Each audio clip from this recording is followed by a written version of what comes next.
Hoje venho-vos falar então sobre viver em Portugal, sobre universidades e coisas do género.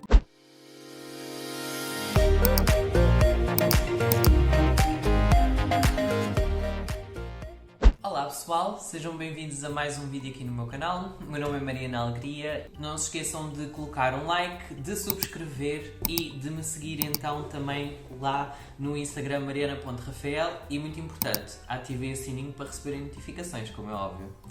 Então pessoal, eu hoje quero falar sobre este tópico. É um tópico que eu gostava de ter investigado um bocadinho mais para poder falar um bocadinho melhor sobre o assunto, para poder também apresentar aqui um bocadinho mais de factos. Portanto, eu vou falar não tanto de factos, mas aqui um bocadinho mais da minha experiência pessoal. Eu era para ter feito aqui uma investigação um bocadinho mais extensiva, mas a realidade é que eu estou completamente exausta. Então pessoal, eu quero falar-vos aqui um bocadinho da minha experiência e até para vocês se querem emigrar cá para Portugal, portanto estou a falar aqui um bocadinho mais do povo brasileiro ou até mesmo que é português e viveu cá em Portugal e que basicamente foi viver para outro país e está a pensar em voltar para Portugal. Eu quero falar um bocadinho sobre o assunto porque eu acho que é uma coisa muito importante e é uma coisa que afeta as nossas vidas ou que pode afetar as nossas vidas e eu acho que é um assunto super importante de discutir. Isto porquê? Eu vou-vos falar aqui um bocadinho da minha experiência cá em Portugal em relação ao mundo do trabalho. Eu tirei um curso de cozinha e pastelaria com equivalência ao 12º ano. Eu sempre sofri um bocadinho na escola porque eu não conseguia prestar atenção, não conseguia tomar atenção. Eu sofro de déficit de atenção, inclusive, e para mim é super difícil focar numa aula ou qualquer outra coisa do género. Então, para mim, estudar sempre foi muito complicado. Já para não falar que eu estava a lidar com todas as outras questões de ambiente familiar, o facto de, lá está, eu ser uma mulher presa num corpo de homem e ter que lidar com toda essa situação ao longo do meu crescimento também nunca foi algo fácil. Lá está, toda aqui uma enorme situação, bullying e outras coisas que eu tive que lidar. Então, tudo isso sempre me atrapalhou o meu progresso escolar e na altura eu estava completamente perdida, eu não sabia o que é que havia de fazer da minha vida. Então eu acabei por optar por fazer um curso profissional com equivalência ao 12º ano e eu fiquei naquela, mas o que é que eu gosto de fazer? O que é que eu vejo-me a fazer? Na realidade o meu sonho sempre foi ser cantora profissional, mas eu não tenho talento nem treino para tal. Então foi um sonho que eu sempre fui obrigada a abdicar, sobretudo porque cá em Portugal a música não é tão levada a sério quanto é noutros países, como por exemplo a Inglaterra, como por exemplo os Estados Unidos e por aí fora. Cá em Portugal não é muito levada a sério. E claro que tem algumas histórias de sucesso, mas é super difícil vingar nessa área. Portanto, para quem não apostou em mim desde o início, desde o começo, desde que eu era pequena, agora seria muito difícil conseguir fazer algo, sobretudo porque eu já estou nos meus 31 anos, não é? Para mim, eu acho que essa área não era uma área que eu pudesse seguir, então eu iria sempre ter que escolher uma outra área, tinha que escolher outra alternativa. O que é que eu pensei? Bem, eu gosto de cozinhar, se calhar um curso de cozinha não seria assim tão mau. Na altura eu queria ir para a escola de hotelaria para aprender, mas infelizmente não havia o dinheiro e então acabámos por optar por uma opção que era completamente gratuita e ainda era paga para isso, que foi o IFP. Na altura não correu muito bem o curso, o centro de emprego estava endividado com a União Europeia e muitas das vezes eram os professores que tinham que comprar os produtos para nós próprios podemos cozinhar nas aulas, o que acabou por dificultar muito o meu processo de aprendizagem em termos de cozinha e pastelaria. Não é que eu não saiba cozinhar, e sei, mas na altura era bastante complicado, sobretudo os estágios em que foi literalmente uma escravidão autêntica, porque além de o mundo da hotelaria ser um mundo muito ingrato, são muitas horas, somos muitas das vezes maltratados pelos chefes, sobretudo eu falo por experiência própria, no estágio que eu fiz num hotel, eu fui muito maltratada pelo chefe, eu sofria de bullying, não foi uma boa experiência de todo, não é? E também trabalhei num restaurante e também era escravizada basicamente, porque aquilo é um trabalho de escravidão, não é?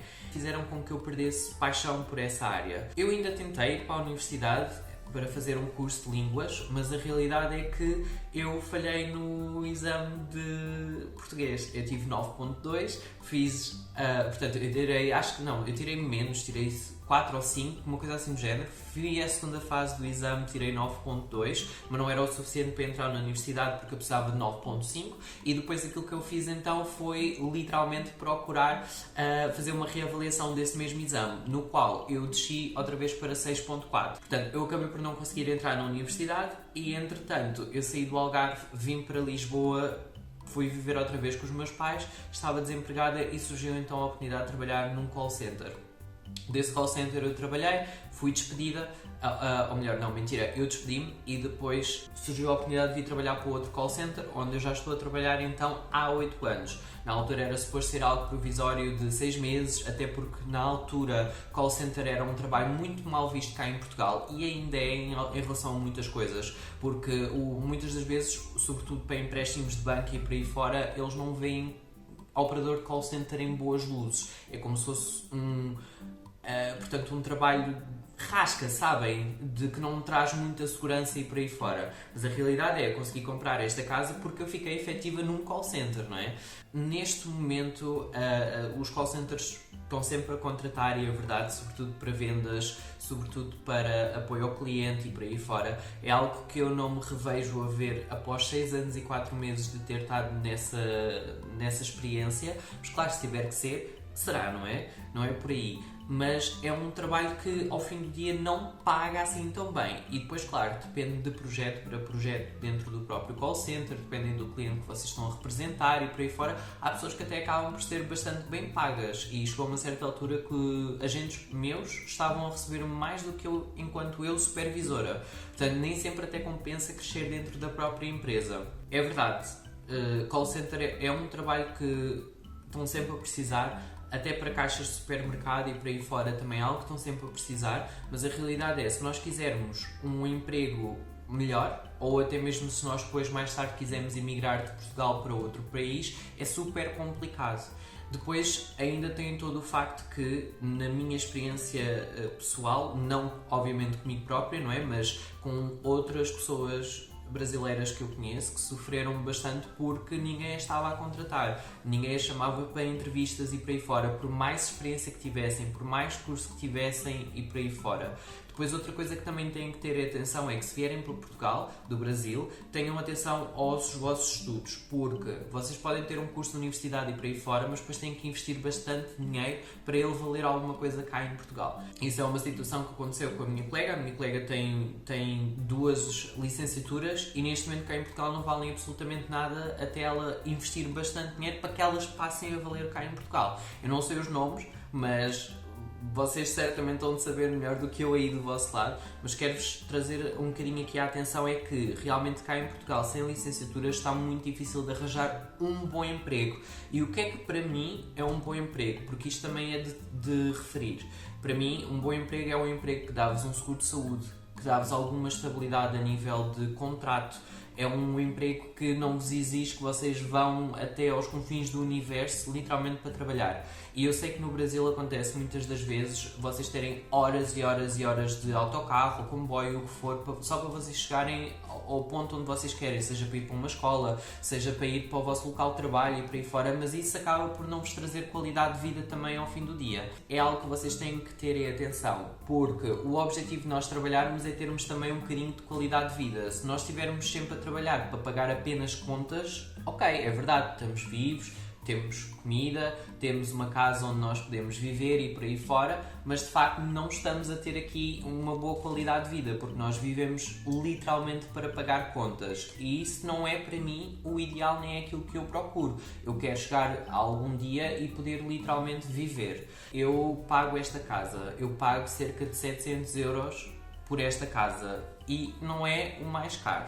Claro que o Alexandre neste momento está desempregado, o que torna sempre as coisas um bocadinho mais difíceis. Se ele estivesse a trabalhar era um bocadinho mais fácil, mas ainda assim não sobrava assim tanto dinheiro para nós conseguirmos fazer coisas diferentes, como por exemplo irmos de férias, ou por exemplo comprar videojogos como nós fazíamos antes, ou qualquer outra coisa do género. Porquê? Porque nós temos que sempre guardar dinheiro para que caso aconteça alguma coisa cá em casa, seja possível a gente arranjar, ou lá está, se nós do nada ficar desempregado, nós podermos fazer face a essas mesmas despesas. Então fica sempre super complicado nós conseguirmos fazer alguma coisa da nossa vida que seja para nós próprios e não ser só trabalhar para viver neste momento. Eu não tendo uma licenciatura, se eu quiser ir trabalhar lá para fora, eu não vou conseguir um bom trabalho e vai ser super complicado, lá está, arranjar um trabalho até numa empresa ou outra coisa qualquer lá fora. E acaba por ser bastante complicado cá em Portugal também, porque sim, vocês conseguem um trabalho sem uma licenciatura cá em Portugal, é verdade, lá está, call centers e por aí fora,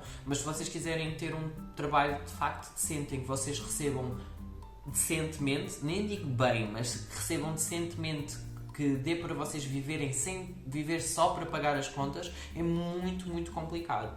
E este é um bocadinho a dificuldade que eu estou a ver agora. E posso-vos dar o exemplo do Alexandre. O Alexandre acabou o curso de programação. Basicamente, neste momento só estão a pedir pessoas com experiência. Mesmo até vocês vão ao LinkedIn e procuram entry level, que são trabalhos que não precisam logo de, à partida, experiência nem nada do género, são aquelas pessoas que acabaram agora o curso e conseguem logo entrar naquela posição sem qualquer tipo de experiência. E mesmo esses, no LinkedIn, por qualquer motivo que eu desconheço, eles estão a pedir para aí 2, 3, 4, 5 anos de experiência. E estamos a falar de entry-level jobs. Ou seja, muito complicado. Vocês acabam de sair de um curso e depois têm uma licenciatura, é verdade, mas acabam por na mesma ir trabalhar para um supermercado ou outra coisa qualquer porque vocês não conseguiam as oportunidades para adquirir experiência na área. Quais são os prós de vocês arranjarem aqui uma licenciatura e por aí fora? É que de facto vai-vos dar mais oportunidades. Eu achava que não quando era mais nova, quando diziam tens que ir para a universidade porque só aí é que vais conseguir arranjar trabalho e por aí fora.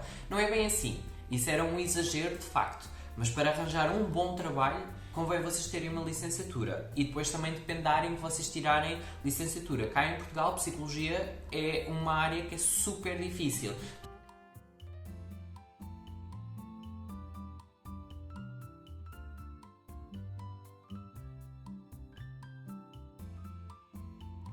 Se vocês de facto tiverem licenciaturas e mestrados e por aí fora em psicologia, cá em Portugal é super difícil arranjar trabalho nessa área. Não é impossível, como nada na vida, nada é impossível, mas é muito difícil.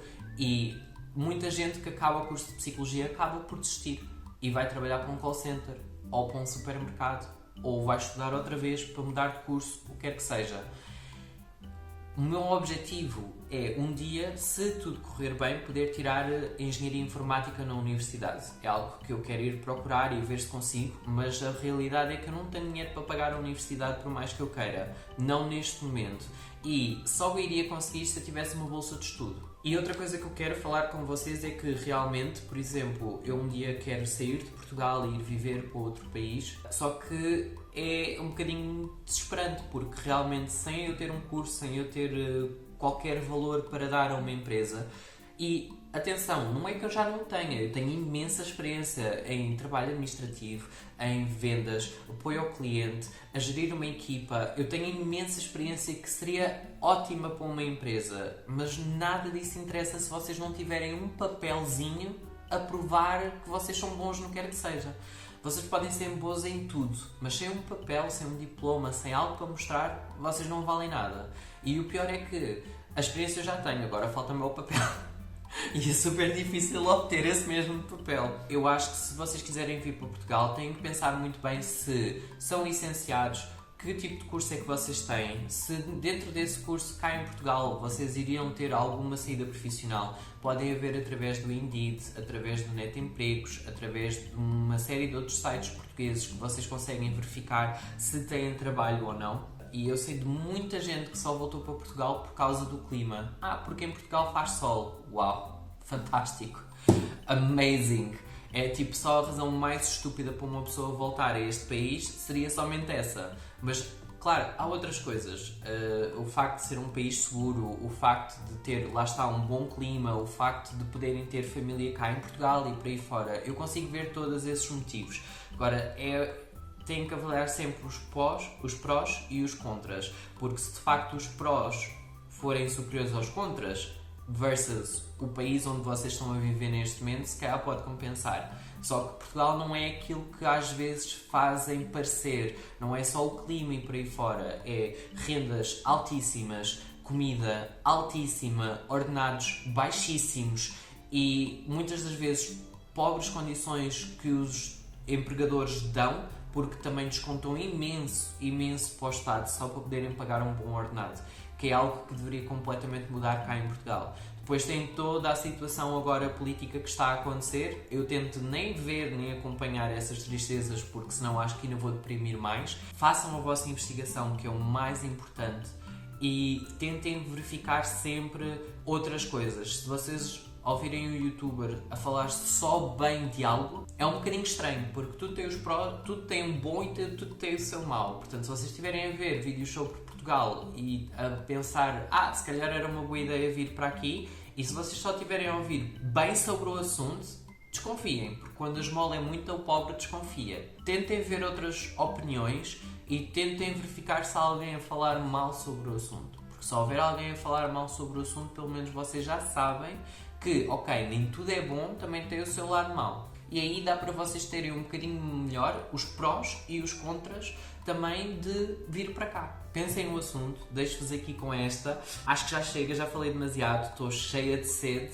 Se gostaram deste vídeo, não se esqueçam de colocar um like, não se esqueçam de subscrever o canal, não se esqueçam de ativar a sininho e, obviamente, seguir-me no Instagram mariana.rafael.alegria. Pessoal, vejo-vos no próximo vídeo. Adeus!